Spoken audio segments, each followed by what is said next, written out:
ఒకరోజు లేటుగా కార్తీక పౌర్ణమి శుభాకాంక్షలు అందరికీ. ఎందుకంటే రాత్రే పెడదామనుకున్న ఎడిటింగ్ చేయడం అవ్వలేదన్నమాట.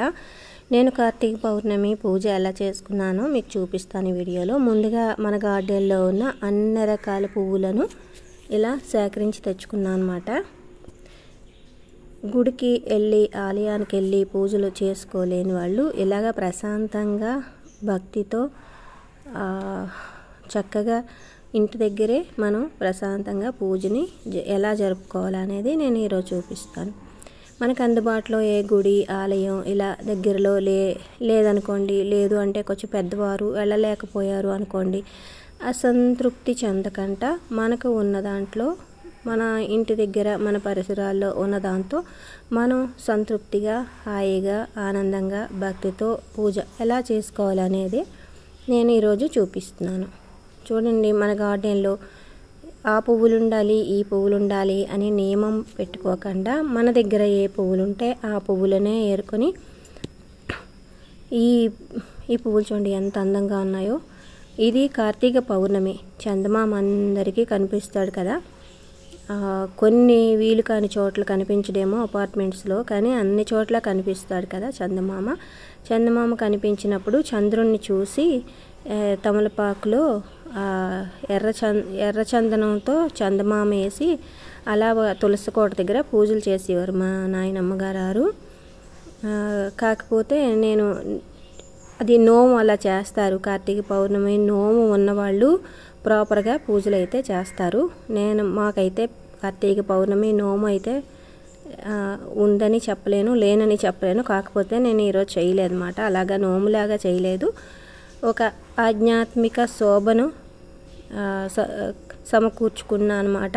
మన గార్డెన్లో ఒక దేవాలయానికి వెళ్ళినట్టు, ఒక టెంపుల్కి వెళ్ళినట్టు, ఒక ఏదైనా ఆధ్యాత్మిక ప్రదేశానికి వెళ్ళి భక్తి పారవస్యంతో ఒక రోజంతా గడిపితే ఎలా ఉంటుందో ఆ విధంగా నేను మన ఇంటి దగ్గరే జరుపుకున్నాను అనమాట. ముందుగా ఇలాగ మన తోటలో ఉన్న ప్రతి పువ్వును తెచ్చుకున్నాను. ఎందుకు అంటే పువ్వులు పరితపిస్తూ ఉంటాయట, మమ్మల్ని భగవంతుని చరణాల చెంతకు చేర్చండి ఎవరైనా అని. అలా అని చెప్పి నేను చెట్టునున్న పువ్వులన్నీ కోసాను, కొన్ని మాత్రమే కోస్తాను. పువ్వులు తెచ్చుకున్నాను కదా, ఇది మాత్రం వీడియో సరిగ్గా రాలేదు. ఇలా దీపాలు, పళ్ళు, పువ్వులు. ఇది ఉసిరి చెట్టు దగ్గర, మన గార్డెన్లో ఉసిరి చెట్టు ఉంది. ఆ ఉసిరి చెట్టు దగ్గర తులసి మొక్క, వేప మొక్క, రావి మొక్క కూడా వేసుకున్నాను. అక్కడే కొంచెం కడిగి ముగ్గులు పెట్టుకున్నాను. ఇది ఉసిరి చెట్టు మాట. ఇలా ఇక్కడైతే ఇది ఒక గుడికి వెళ్ళినంత ఫీలింగ్ వస్తుంది. ఎందుకంటే మన ఇంటి దగ్గర నుంచి గార్డెన్లో నుంచి అలా వెళ్ళాలి కాబట్టి ముందుగా ఇంట్లో మన దేవుడి దగ్గర దీపం పెట్టాను. తర్వాత మన కన్నయ్య దగ్గర దీపాలు రెడీ చేసి పెట్టాను. ఎందుకంటే నేను 4 చోట్ల అయితే దీపాలు పెట్టాను. గార్డెన్లో కన్నయ్య దగ్గర, ఇక్కడ కన్నయ్య దగ్గర, తులసి కోట దగ్గర, గార్డెన్లో ఉసిరి చెట్టు దగ్గర, తులసి మొక్క దగ్గర. ఇంకా అలాగా సాయంత్రం 4 గంటలకు ప్రారంభించాను. చంద్రుడు చక్కగా నెత్తి మీదకి వచ్చేదాకా పూజ చేస్తూనే ఉన్నాను. అదంతా అయ్యేసరికి చీకటి అయిపోయింది.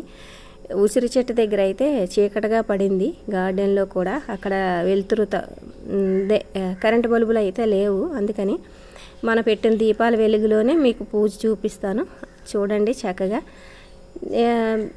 నేనే గొప్పగా చేసాను ఇలా అని చెప్పుకోవడానికి అయితే కాదు ఈ వీడియో. మనకి ఉన్న దాంట్లో సంతృప్తిగా ఎలా చేసుకోవాలి అనేదే నా ఉద్దేశం. మీకు అందరికీ అర్థం చేసుకునే మనసు ఉంది కాబట్టి అర్థం చేసుకుంటారని అనుకుంటా కదా. ఎందుకంటే చాలామంది ఏమనుకుంటారు, అయ్యో వాళ్ళు గుడికి వెళ్ళారు, వీళ్ళు గుడికి వెళ్ళారు, మనం వెళ్ళలేకపోయామే, వెళ్ళుంటే బాగుండు, ఇలా చాలామంది అనుకుంటారు. అందులో తప్పులేదు. ఎందుకంటే నేను కూడా కొన్ని సందర్భాల్లో అనుకుంటాను, ఈరోజు గుడికి వెళ్ళుంటే ఎంత బాగుండు అని.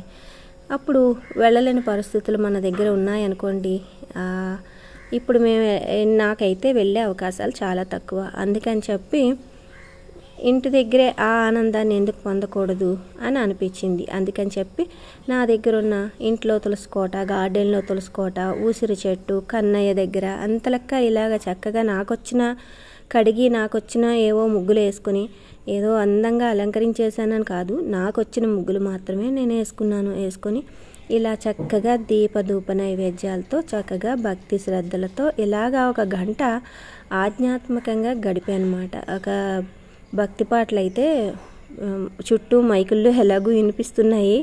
ఇంక కార్తీక మాసం వచ్చిందంటే ఇంకా భగవంతుని స్మరణ తప్ప ఇంకోటి వినిపించదు. మాకు చుట్టూ మైకుల్లో అవే వినిపిస్తుంటాయి. కాకపోతే నేను కూడా సెల్ ఫోన్లో పెట్టుకున్నాను అనమాట నాకు నచ్చిన భక్తి పాటలు. కాకపోతే ఇందులో వినిపించవులేండి అవి, ఎందుకంటే మళ్ళీ ఈ కాపీరైట్ క్లెయిమ్ పడుతుంది కదా, బయట సౌండ్లు వినపడకూడదు. అందుకని అవన్నీ తీసేసి నేను ఇలా మీతో మాట్లాడుతున్నాను. ఇది మన గార్డెన్లో కన్నయ్య దగ్గర మాట.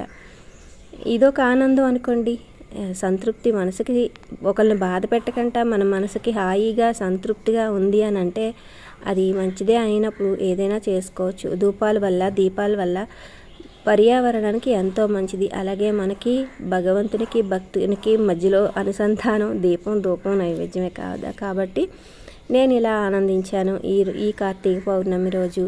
ఇంక ఇక్కడ నేను ఉసిరి చెట్టుకి వెళ్ళే క్రమంలో అక్కడ మీకు చీకటిగా పడింది వీడియో. ఈ చీకటి అయిపోయింది, మా రాజుగారి గార్డెన్లో తిరుగుతున్నావు, అలా చీకట్లో తిరుగుతున్నావు, పాములు ఉంటాయి అని అన్నారు. కానీ ఈ భక్తిలో ఉన్నప్పుడు ఏమున్నా భయం ఉండదు.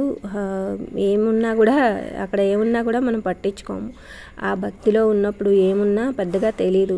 ఆ పగలే సాయంత్రం చీకటి పడ్డాక వెళ్ళడానికే భయం వేస్తుంది మామూలుగా గార్డెన్లోకి. అలాంటిది నేను ఇంత చీకటి పడిన తర్వాత పక్కన మీకు చందమామను కూడా చూపిస్తున్నాను చూడండి, పౌర్ణమి చంద్రుడిని. ఇంకా ఈ పూజ చెయ్యాలని ఆ ఆనందంలో నాకు ఇంకా చీకటి ఉందా వెళ్తురుందా ఏమీ పట్టించుకోలేదు. అలా వెళ్ళాను, చక్కగా ఉసిరి చెట్టు కింద పూజ చేసుకున్నాను. అక్కడ తులసి కోట కూడా పెట్టాను పక్కనే, కాకపోతే దానికి వీడియో తీయడం మర్చిపోయాను. ఎలాగూ చీకటిగా ఉంది కదా. అన్ని రకాలు పసుపు కుంకుమ వరిపిండితో ముగ్గులు వేసుకున్నాను, చక్కగా అన్నీ రెడీ చేసుకున్నాను. ఇలా సాగిందన్నమాట మా కార్తీక పౌర్ణమి. మరి మీరు ఎలా చేసుకున్నారో మీరందరూ కామెంట్స్లో తెలియచేయండి. లాస్ట్ ఇయర్ కార్తీక మాసంలో అందరూ వచ్చారు, పేరెంటాళ్ళు చాలామంది ఇక్కడ పిక్నిక్ చేసుకున్నారు. మేము అందరం కలిసి పూజ చేసుకున్నాము. నాకు అది గుర్తుకొచ్చింది అన్నమాట. ఇదే ఉసిరి చెట్టుకి పసుపు రాసి బొట్టు పెట్టారు వారు వచ్చిన పేరెంటాళ్ళు. అందుకని నేను అలా అట్లన్నిటికి ముగ్గులు పెట్టి పసుపు రాసి బొట్టు పెట్టాను.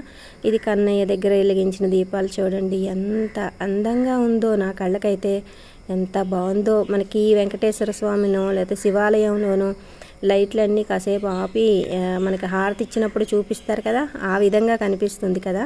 ఇంకా ఇలా జరిగింది మా కార్తీక పౌర్ణమి. చూశారు కదా, ఇది మాట.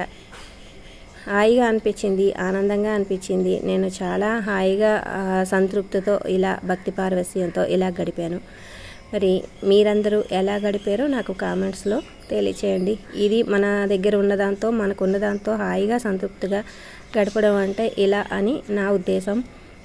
నాకు తెలిసిన మాటలు అవి చెప్పాను, అందులో మీకు తప్పుగా తీసుకోవద్దు, అన్నీ మంచిగా తీసుకోండి, ఓకేనా. ఇంక ఇప్పుడు మేము దేవునికి ప్రసాదాలు పెట్టాం కదా, నైవేద్యాలు పెట్టాం కదా, ఆ ప్రసాదాలు ఆరగించి ఈరోజు కార్తీక పౌర్ణమిని ముగిస్తాం అన్నమాట.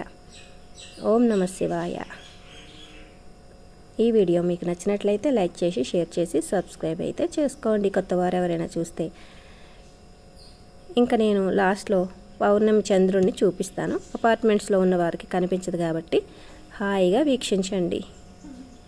మీకు నచ్చిందో లేదో కామెంట్స్లో తెలియచేయండి. ఉంటానండి, బాయ్. నేను మీ దాట్ల సరస్వతీదేవి.